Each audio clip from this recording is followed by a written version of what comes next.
Aye. Okay, we're going to go into study sessions. Study session, first on the list is fire department.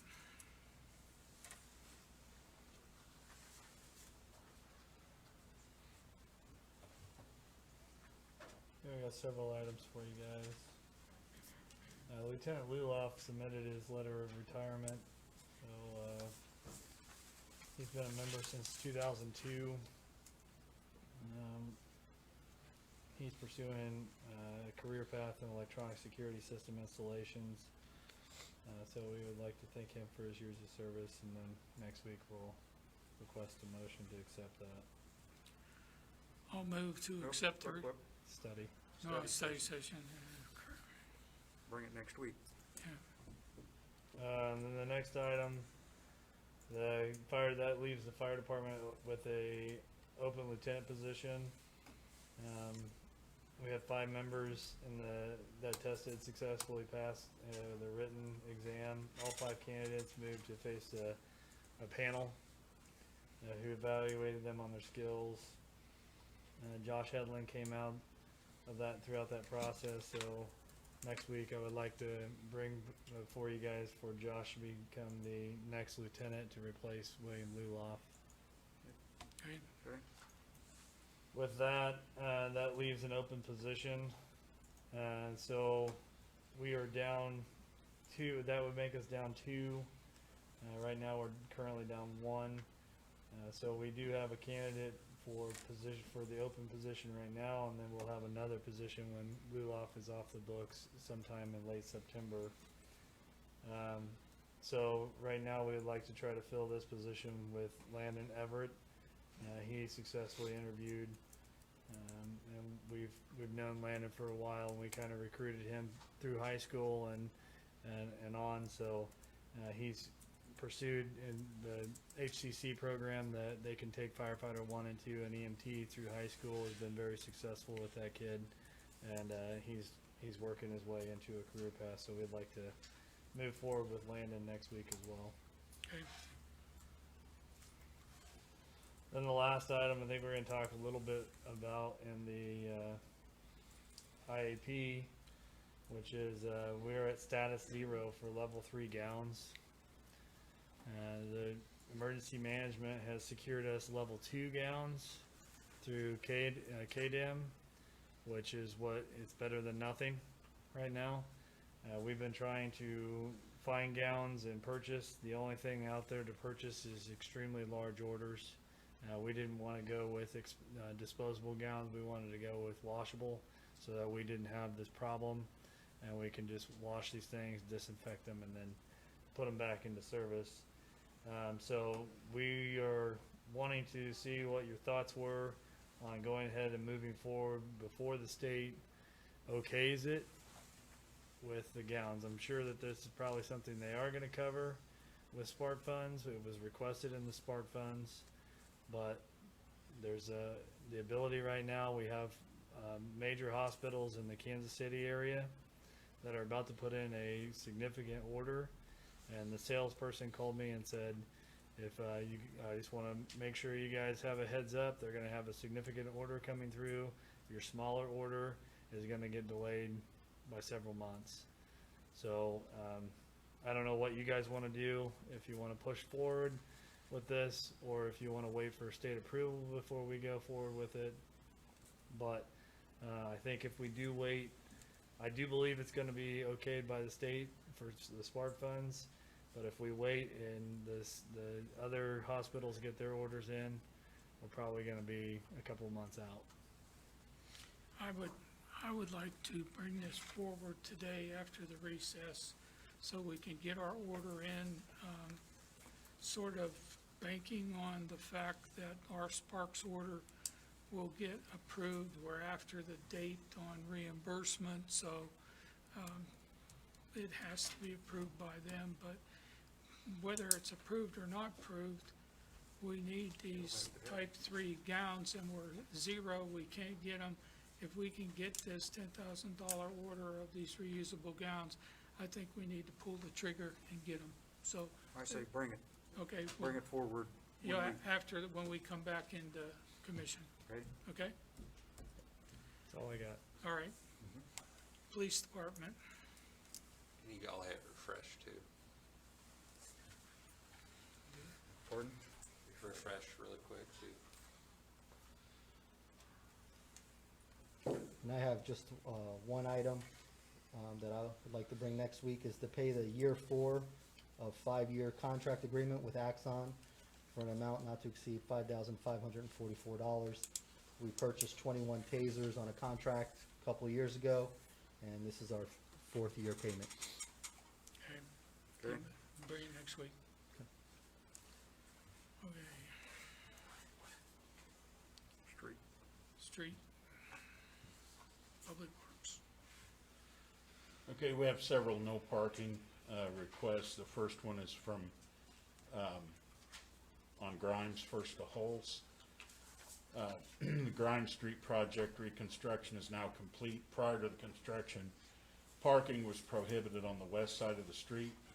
Fire hydrants are located on the east side of the street. The fire chief has requested that we move the no parking to the east side. Okay, bring it Um, Monday. Next one, Champlin Street,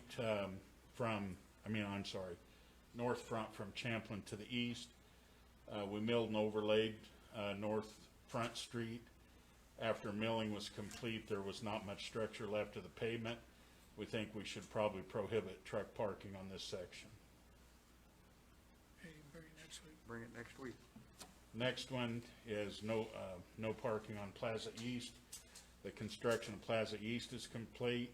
We may want to consider prohibiting parking on the south side. Delivery vehicles will tend to park along the north side to unload goods. Parking on both sides would inhibit traffic. Bring it. The next one is we've had a request for reserved parking for crossing guards from Roosevelt School.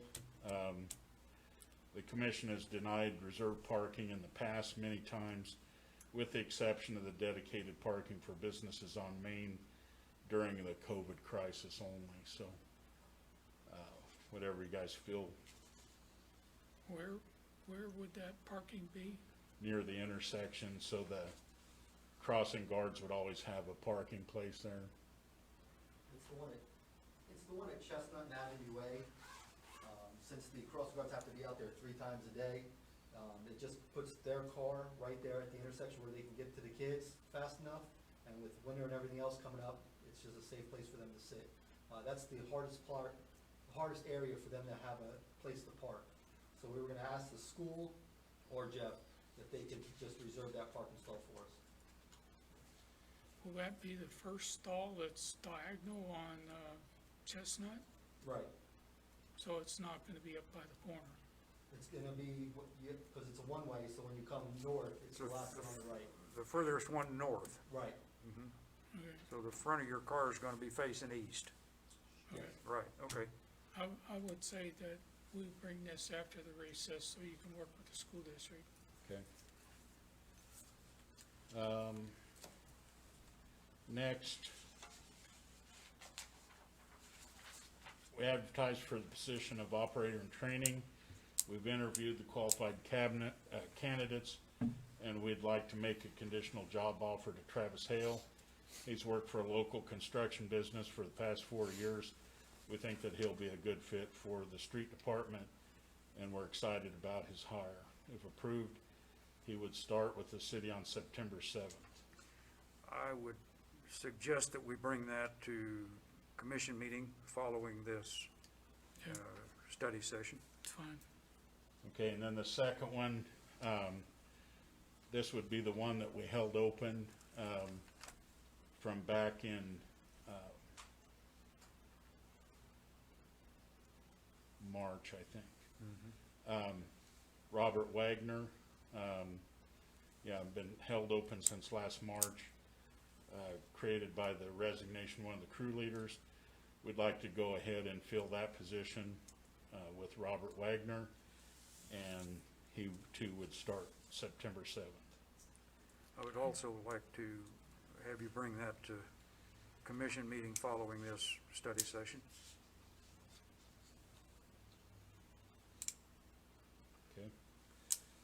Okay.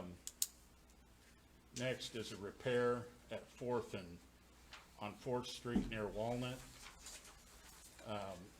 We have a concrete pavement needing to be replaced on Fourth Street near Walnut. We put an estimate together in the amount of $15,930.15 to replace an area of deteriorated concrete, 160 feet by 22 feet. We've received numerous complaints from EMS for this section. That's something we do ourselves, Yeah, in-house, okay? yeah, it's for materials only. Bring it next week, vote on it. Next, 300 block of North Grand, street repair, curb replacement, and alley approach. We need to patch a section 300 North Grand, replace 190 feet of curb and gutter and alley approach. We put together an estimate in the amount of $3,628.54 for materials only to complete this work, and that's in-house as well. Okay, Next, 1300 block of Oak Lane, street repair, curb replacement, and replace entrance approaches. We put together for 110 feet of curb and gutter and entrances, and pavement patch in the amount of $3,753.31 for materials only. okay. Will Bring it take care of that drainage issue that they have pictures of on there? That'll help, yeah. Okay, bring it. Next, we'd like to visit about the future maintenance of field number 5 with the construction of the dog park and bulldog park. We will not spread biosolids on the field. Wayne is negotiating a contract with the college to use as a cross-country course. It looks like the use of the field will be extensive.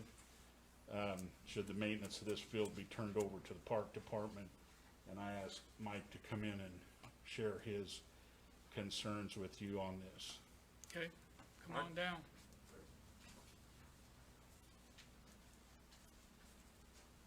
I see Wayne's here. I don't know if any of you have been out to the field and see what the college has done, and I think it's really gonna make a nice venue for the schools to run on. But as luck would have it, this year, it kind of raises a little bit of an issue in that we've had so much moisture after this year's harvest that we're needing to double cut our brome this year. And we're actually cutting the other fields right now. It started last week. Well, last week, our farmer was on vacation, so the week before, but he's back this week and we're gonna try and finish up. But we're not gonna be able to cut field 5 because the college has their course established, and if we were to cut it, we'd basically wipe the course out. So now we're looking at, I've talked to Kedrick Clay with the school, and my understanding is they would be done with the field in November for this season. Now, if we were to go in and try and cut it in November, I don't know how that would go. I haven't talked to our farm manager about that yet, but more than likely, if he cuts it, it's not going to dry down and it's basically going to be worthless. But we have to get it off, otherwise next year's crop is not going to be any good because that grass is going to lay down and die. So rather than normally having a revenue off that field, now we're looking at $3,000 to $4,000 expense. So we haven't put sludge on that field since 2006. Originally, field 5 was the entire quarter that went all the way out to Deerfield Home. So we've slowly been carving it out for different purposes. And what's remaining now, I think, is just kind of a placeholder. We've retained operational control of it just because we've farmed it. And it's worked out great. But now with the new usage, I question, we're never going to put sludge on it ever again, probably. So, and just based off of what we're seeing this year, I don't know how viable it is to try and keep it in a normal production for brome. And I know the college has gone to a lot of expense and work, labor to get that course established. but they want to keep the grass tall so that they don't have to delineate the course with markers and stakes, worry about people cutting across the course when they're running. So rather than trying to keep it into a brome field, and if the city still wants to retain it for potential uses down the road, that maybe rather than trying to keep it into a brome situation, maybe try and convert it back to a tall grass natural type of setting that wouldn't require the maintenance or the conflict with the agricultural side. And that way we would destroy the course layout every year, which we're gonna do if we keep harvesting the brome off of that. So I don't know how Wayne feels about that, but it's kind of migrated to where it's really not a wastewater issue anymore. So to me, it just kind of makes sense that way the city would still have it, but allow it to be used for what the intent is right now is for the cross-country course. But I guess we need to know, or I need to know, or what we need to think about is if we want to head in that direction, because if we don't, we're going to need to harvest that in November, or at least get it off of the field. And then we're looking at fertilizer expenses if we're going to try and continue to farm it in brome. And then you've got the conflict again next year. Now, if you wait until November to cut that brome, you're gonna lose all of the nutritional value out of that material. And there's nobody gonna want that Right. Middle of November or 1st of December, so. More than I mean, likely. it's a lost deal as far as I'm concerned right now. Right. Is there, and there's no way to cut part of that field? Not right now. I don't know if you've looked at the course layout, the way it winds all around. And the college right now, when they're mowing the course to keep the lanes established, and they're cutting it down to about 2.5 inches. And when Dennis swaths that swather is down to about 1 inch. So if he goes across there, he's basically gonna erase every bit of work that they've done. Mike, is it possible he can raise that any and cut it a little higher? I haven't talked to, he, like I say, he's been on vacation. I'm gonna try and get hold of him today and have him go out with me and look and see if there's a potential that he could just cut it and maybe leave a foot. I think the college would prefer that we leave it tall, like I say, because now it actually provides a real clear delineation of where the course is. I don't know that he can bale it if he leaves it a foot tall Yeah, I don't- and then he tries can't to rake it. swath it. I I think don't he- think he can bale it after that. Yeah, I would like to say that if we could delay this till next week, you talk to Dennis, see sure. what his recommendations are. Wayne, you talk to the college about if we swath that, what the problems are for them, and then let's talk about it next week. I agree. And I'm saying put it on the commission meeting, not on study session, so we can make a decision next week. What Okay. maintenance would all be involved at this point for the park department if the park took it over? I mean, would you still have to cut it annually, or Just cut it once a year. just cut it once a year? And that's what you're already doing to, Well, that's what you're already doing to. regardless of whether it's wastewater or whether it's park, if you're gonna try and keep it in brome as an agricultural field, then the maintenance is gonna be the same. It's just, this particular year, there's a double cut, which is it's liable to happen again. And I think if you did revert it over to more of a natural tall grass type, undisturbed, that way the college could still maintain their lanes. So they're not gonna have to basically reconstruct it every year. So, And the college is cutting most of they're doing all the work right now. right. They are doing all the maintenance. And then a lot of that area out there, we already leave natural. Okay, let's come, after Talk talking to- with Dennis, talk to Dennis. let's come with a plan to commission meeting next week. Mike Two of you guys coordinate. Yeah. And if Dennis needs to come in and wants to visit about it, why, have him Sure. come to commission meeting. And the only other thing I noticed is last week when I went out and actually drove the course to make sure there wasn't any metal stakes or anything remaining that they had put out, and they got all that cleared. But while I was driving around through that, I thought, boy, when the young people find out this is basically a race course out here, I could see people out there tearing the thing up. So I don't know, from a security issue, whether it, and I've talked to the college about that too, whether we might need to fence that Well, along the street, but Okay. just some different things to think about. All right, yeah, we need a plan next week. appreciate it. Thank you. Thanks, Wayne. The next item, we have 3-point repairs needed. One in the alley behind 707 North Oak, one in the easement between 201 and 203 Eastmore, and one in the easement behind 1114 Linden Drive. We asked Stevens Contractors for a price quote to perform the point repairs. We received a price of $59.26 for 707 Oak, $33.93 for the easement between 201 and 203 Eastmore, and $9,027 for the 1114 Linden Drive. Total cost of repairs is $18,346. The 1114 Linden Drive, there's fences in the way and tree roots, and so it's going to be a real difficult one to perform. Okay. Needs to be done. Next, change order number 4 with Cornejo and Sons, and this was to increase the quantity of concrete seal course. The bid item of concrete seal course with a unit of 1 cubic yard was included in the contract. This is typically done in contracts because it's not known at the time of design if the seal course will be needed. We looked at the weather conditions before each box base was placed and determined if it was in our best interest to pay for a seal course. Placing the seal course to help keep the project on schedule, and we have also underrun the foundation stabilization rock on those boxes.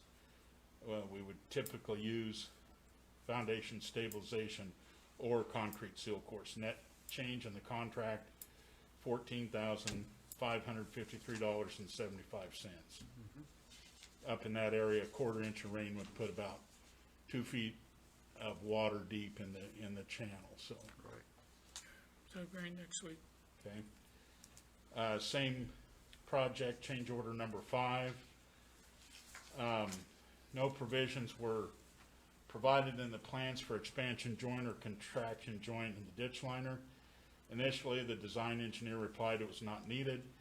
Shortly after approximately 40% of the ditch liner was placed, the concrete started to crack. This change order covers the cost of cutting relief joints in the pavement and adding expansion joint along the wall for the ditch liner that was not in place. We negotiated a price with the subcontractor constructing the ditch liner, and details are attached in the change order. I've asked Alfred Benish to participate in the additional cost of this change order. We're still in the negotiations. Okay. When you get the final, bring it to us. You want to see it in study session again? I think we know what the problem is. You can bring it to commission whenever you have some substantive agreement with Benish and Company. Yeah. Okay. You get the number, bring it to us. All right. All right. Okay? Administration, COVID-19 briefing. Okay. Want to give you the briefing for this last operational period, which went from August 24th, went from basically from, I'm sorry, from, not from Set the August. plan for the next month. Yeah, well, I want to give the briefing from this last month, and then we'll give some objectives, and we'll go over some of those for the upcoming period. So we'll hit the briefing from this last period first. I'll just kind of, you see kind of the highlighted areas of the areas that have changed, and I'll try to hit those and cover those first and foremost. Obviously, with an continued uptick in cases, the McPherson County Health Directors indicated that full reopening and continuation of Phase 3 should continue until at least September 14th. It was the beginning of August last time, and they've obviously recommended that we stay in Phase 3. We continue to to observe some of the most recent cluster outbreaks, and there are several areas of infected cases over the briefing period as of Friday. Now, we added 4 over the weekend, but as of Friday, it was at 5 p.m. there were 177 cases with 163 total having met recovery guidelines. As I mentioned, there were 4 added over the weekend. There's currently no hospitalizations. There's 1 death that's been reported due to COVID-19. And at the time of our last briefing, just to give you some perspective, and that was June 29th, McPherson County had 123 positive cases with 100 having met the recovery guidelines. So that just gives you a little perspective. There's actually more that are in recovery now than there were back a month ago. McPherson County Health Department reports the following percentage of positive cases for the following time periods based upon the total tests during the following periods. From June 29th to July 12th, it was a 5.4% positive rate for all tests. July 13th to July 26th, it was 11.49% positive rate. And from July 27th to August 9th, it was a 12.85% positive rate. As we continue to see significant spike in numbers of cases, it's critical that we remind the community that we're not yet away from the pandemic, and the continued spikes should show that the current COVID-19 pandemic is still ongoing. I would just like to say that this is not, the increase in the positive rate is not necessarily more testing. We have a number of groups of people that choose to disregard any mitigation items that we can do. And now we have both colleges back in session. I believe they started the 17th on a soft entry of coming a little bit at a time. Other colleges, small colleges in the area that end up frequenting McPherson are back, and we will pick up some cases from that. But it is so important that we do the mitigation. You can argue all you want against it, but if we don't slow this positive rate down, then it's going to be difficult to do anything. We have made masks mandatory if you cannot provide social distancing. You still have to wash your hands. You should do the social distancing. And once again, if you can't, you wear a mask if you can't do social distancing. We have to do something to slow this down. And in another week, we will have USD 418 regularly doing 2 sessions, and we've doubled the crossing guard duty and everything else. But we need the help of the public to take this more seriously. We've had a lot of good growth. We have industry that's requiring the mitigation techniques. We have a lot of our bigger businesses requiring it. A lot of our smaller businesses are requiring all 3 mitigation techniques. But we need people, particularly in social settings, to practice the 3 mitigation techniques: washing your hands, social distancing. When you can't social distancing, wear a mask. If we can slow this thing down, we'll do it. I don't see the mask as that big a deal. I know those are out there that have old studies, private studies. We have taken our lead from very scientific studies, which you can argue about. That's your privilege. But we have to do something to slow this positive rate down. And that will ultimately impact what we can do as a city, because every time we make a police response, a fire response, or we send our code enforcement officer out or other people, we lose those people for 14 days, even on a mild case, it is going to make it extremely difficult for us to provide city services. We need your help. Do the best you can. We're going to pick up a case here or there, probably no matter what we do. But what I am most fearful of is not the health epidemic. I am fearful that somebody above us is going to mandate another stay-at-home. And then we will be back in an economic pandemic. We have done extremely well in the city of McPherson. I know that we have some people that are still hurting, but by and large, our unemployment is low, our revenue has worked out, people have been able to work enough. I think we have, for the most part, control on evictions, power shutoffs, all of that. But we need your help. If we do not get your help, and the state or somebody else decides to do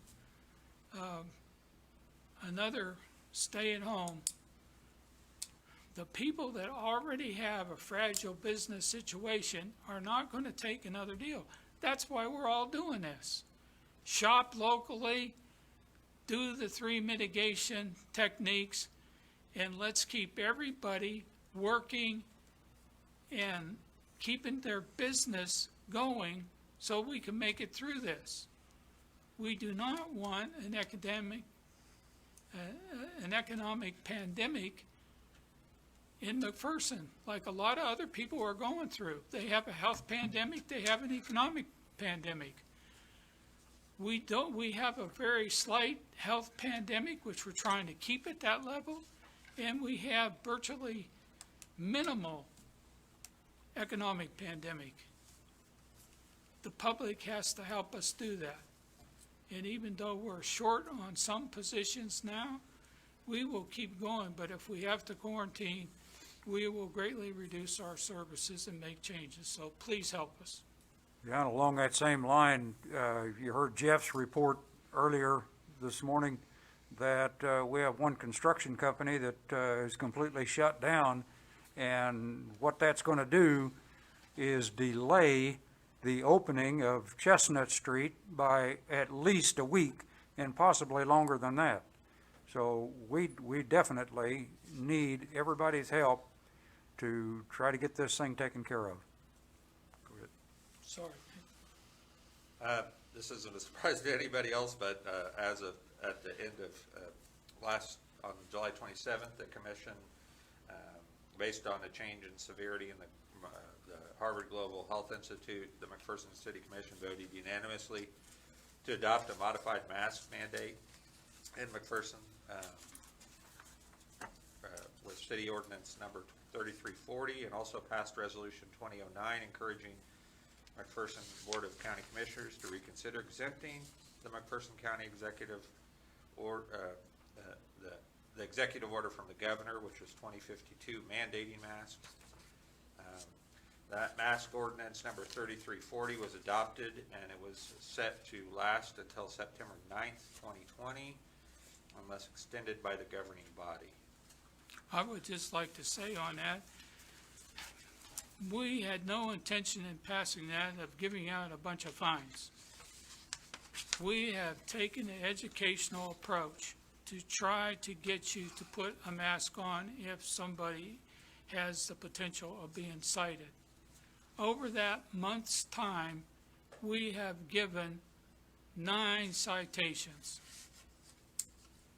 That is extremely low, so we appreciate the cooperation there.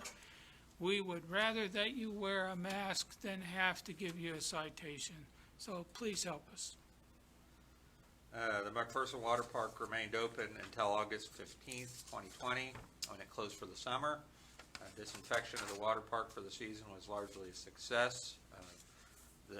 Though attendance numbers were reduced from a typical year, there were no known cluster outbreaks associated with any water park patrons of the water park. So we had a couple individuals related to inside the water park that did test positive, but we were able to stem the tide with some of those. And those weren't, we were able to protect the patrons that were out there at the water park from that. Probably also another update, kind of getting to the social issues associated with COVID-19. Child Care Aware is providing some virtual training and resources. They're working with Spark and KDHE for grants related to COVID-19 needs to assist licensed daycare facilities. So if there's folks out there that need that kind of assistance, Child Care Aware is out there.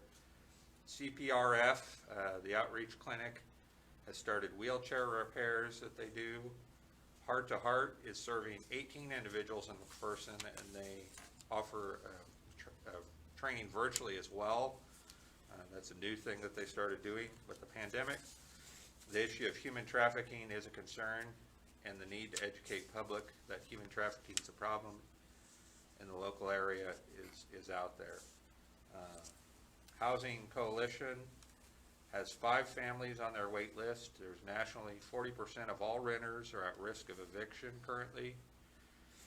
And they're assessing the county for what the greatest needs are, such as legal representation, financial resources, etc. United Way of McPherson County has now helped 53 families through Community Response and Recovery Fund that they have established. The fund was created to assist people through job loss or reduced work hours or other issues due to COVID-19. To date, United Way has paid 37 utility bills. They've helped with 26 rent payments or mortgage payments, and 1 prescription that they've helped fill for a total of $22,706.70. United Way has hosted several weeks back, hosted their first virtual roundtable addressing housing and child care needs in McPherson County, and they are set to meet once again on September 24th. If anybody's interested in participating in that, they can reach out to the United Way of McPherson County, and the phone number out there is 620-241-5152. If you have an interest in being a participant in that, I encourage you to do that. United Way is still taking applications for assistance for McPherson County residents, and that's all. You can also get to their website, www.unitedwaymcpherson.org. Y-Kids is working on navigating the child care for families as school prepares to open, and at this point Y-Kids is nearly at capacity. I did want to report on the Farm to Family event. It was a tremendous success here in McPherson County. The event, which lasted over 2.5 months, served approximately 1,200 to 1,300 people weekly over that time frame. The program was federally funded, was commenced by USD 418 and later coordinated by the McPherson Fire and Police Departments for 6 weeks. That last weekend of the Farm to Family was August 7th, and I know we heard a lot of great support for that and appreciation for being able to go ahead and do that. So we want to thank USD 418, and we also want to thank Public Safety for helping coordinate that to get us to that point. And I think it was very, very much a positive. From a public information standpoint, we've spent the last month mostly pushing out information on mask requirements, including some frequently asked questions for those with more questions as it pertains to those. Some of the other information we put out was on the CDBG CV, Community Development Block Grant coronavirus applications that we had, putting information out about that grant deadline, and also more recently putting out information about the availability of the coronavirus relief economic and development connectivity funds that were just recently introduced last week by the state of Kansas. You actually will make, if anybody's interested in making those applications, those go directly through the state of Kansas. And I think we'll continue to push that information out. If there's people that are interested, they can go to the Kansas Department of Commerce website or we do have some links on our Facebook site as well for that. The city of McPherson submitted $172,338 in reimbursements for COVID-19 related expenses incurred since March, and $513,007.40 in direct and project requests to get us through the remainder of December 31st. Those were submitted to McPherson County as part of their SPARK, Strengthening People and Revitalizing Kansas CARES Act funds that they submitted. We're currently waiting to hear back from the state of Kansas on authorization of released funds.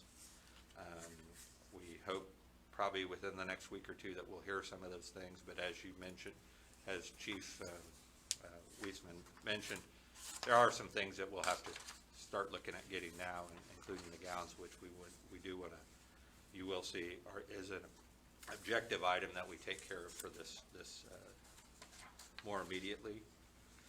The city did receive 17 applications for CDBG coronavirus grants within McPherson. Committee designated by the City Commission reviewed applications on Thursday, July 24th, and that process to review applications continues. We've already, last week you guys already awarded 9 of those grants that are tentatively pending.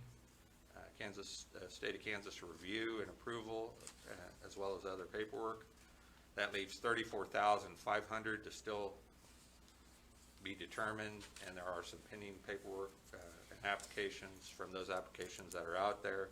Our grant administrator will actually be in this morning, and hopefully that remaining $34,500 will, majority of that will get awarded. Hopefully we'll bring for you next week to go ahead and award at least a portion of those. And then I will say that the FEMA submittal, back when this whole thing started, we planned to do a FEMA submittal, and that is pending at this point, and a lot of that is based upon the outcome of what the state of Kansas determines eligible as part of their SPARK funding request that the city made. And we'll continue to keep that open and hopefully cover anything that SPARK funds might deem ineligible. And so we'll continue to work that way.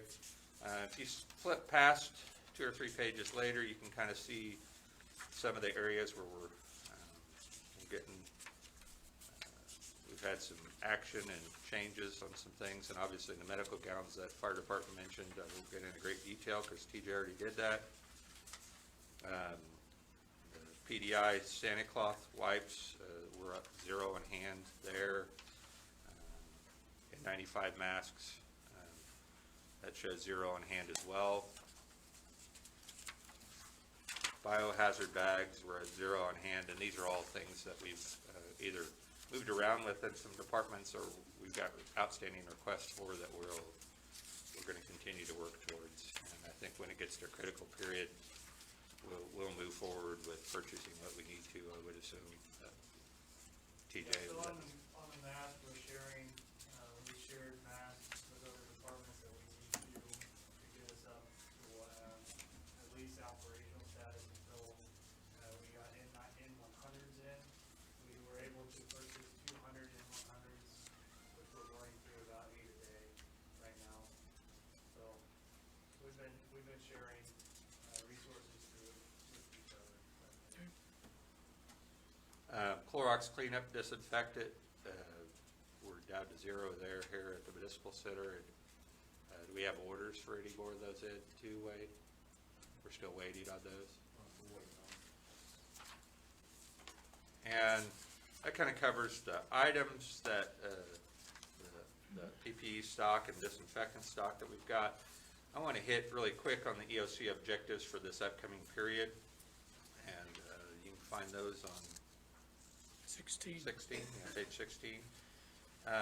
And the new objectives that I think will probably need to be addressed during this month-long period that takes us to the 24th of next month.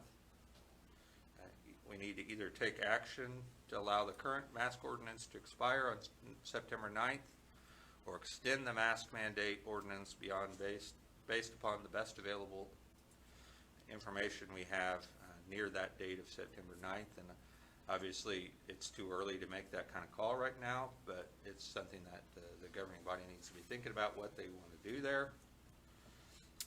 We need to award the remaining $34,500 in CDBG coronavirus funds.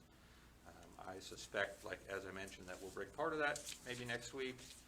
I have had an interest from several on the outside. If we can't reach, get all the information we need with the existing applicants, we may move on from some of those. So, but our goal is to get that all awarded out as quick as we can.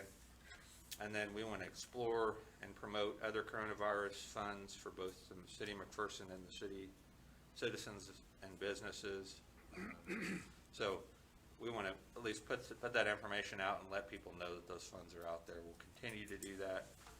The only other one I didn't see on here was to take action on the gowns. We want to do that, obviously, once we get out of study session and Right. take care of that. Okay. Any questions? Is there any other item? I know may have generated something, but is there any other item that someone wants to bring up in study session? I just had one thing I wanted to talk about briefly. Okay.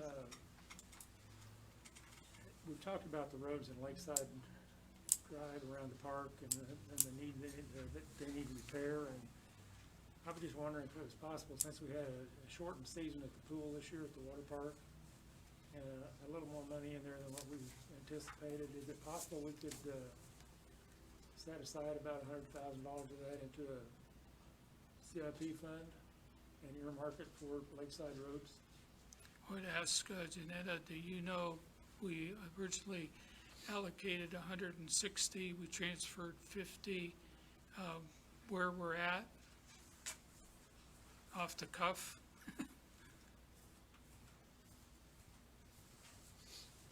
Sorry, my knee's not cooperating this morning. Good morning, Commissioners. Good morning, Mayor. Gary reached out to me over the weekend, so I do have some information that I can provide. The water fund balance, as far as a cash standpoint, and this is as of Friday, was $278,578. The budget authority is $418,153. So we have plenty of budget authority. As the mayor did indicate, we budgeted to transfer $180,000 from the general fund into the water park fund in 2020.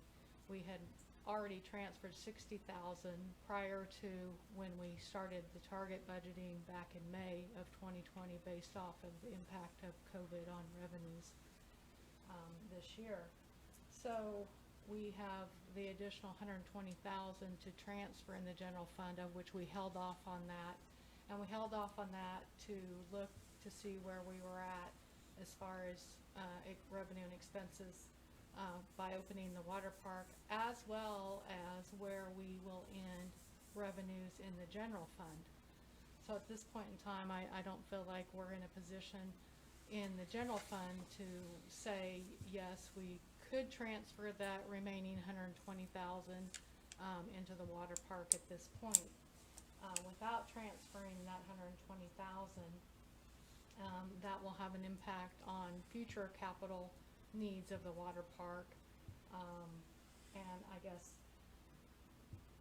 for what it's worth, Gary asked for my opinion on that, and I suggested, as we talked about this 2 or 3 weeks ago, is that we look at the entire capital improvement plan that was adopted by the commission in June to review the capital needs of the city and prioritize those based off of what funding we have available.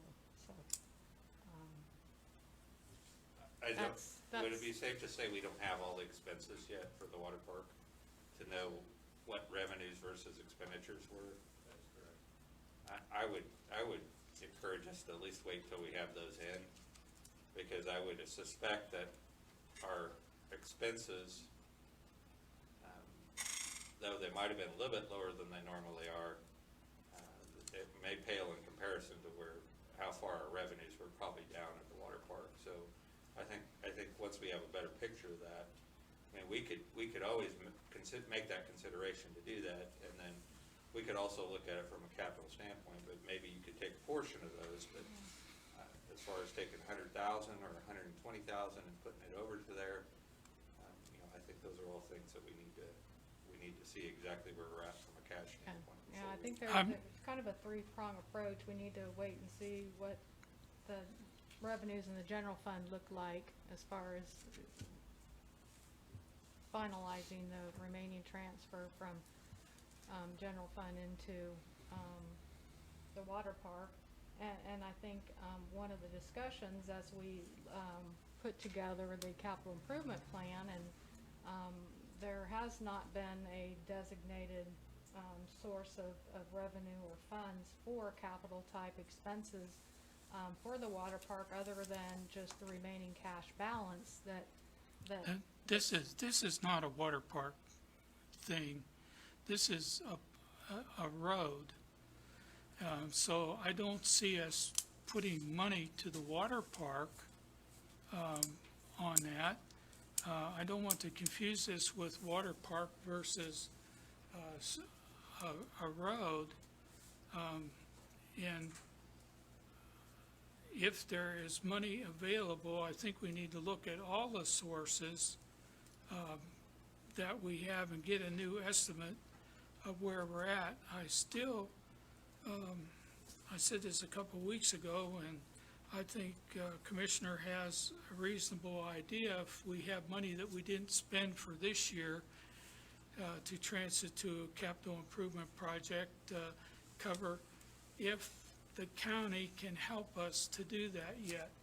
And if we can get to the end of the season while they still have asphalt to do from the low water bridge to Simpson or the low water bridge to Euclid, when we come into next year's water park season, we will have a good road right there. So that's a reason why I think we started to look at it to begin with. But if we're gonna wait till the end of the year and not do anything, then we have a way to do it. I think for what we would be missing, there are other adjustments that we have, that we can make to get that road being done. We allocated this for the swimming pool for this year. We have not used it. So let's sincerely talk to the county.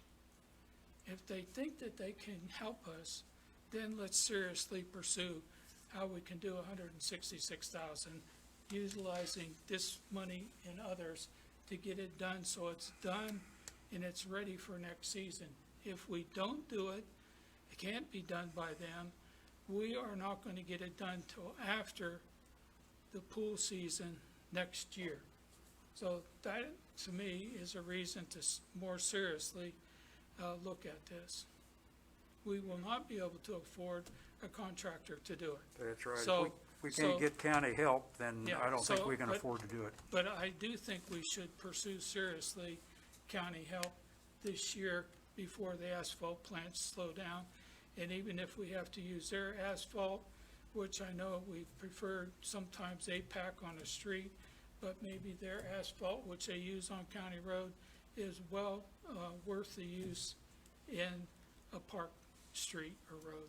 I talked to Tom Kramer here a while back, and they were having trouble getting their medium-sized chips to get their own work done, so them doing the asphalt is probably not gonna be available, but them doing the heater sterification, I don't know. Maybe Yeah. I've heard that. Well, and maybe something that's changed in the meantime. Let's get a, let's do the best we can to find out that we have any chance to run it this fall before everything shuts down. So we're ready for next season. And, you know, if they're not available, then we have no problem waiting, like Janetta says, till the end of the year and going through everything. But I think there are ways to make this happen, at least for that one small section, and be ready for the next season. So that's, so let's see what happens. So we'll put it on next week. If you can get any information at all from Tom about where he's at. And then we'll, Gary, if you wanna talk with Janetta and, see if there are any possibilities from, where we're at to be able to do this, Okay. okay? Okay,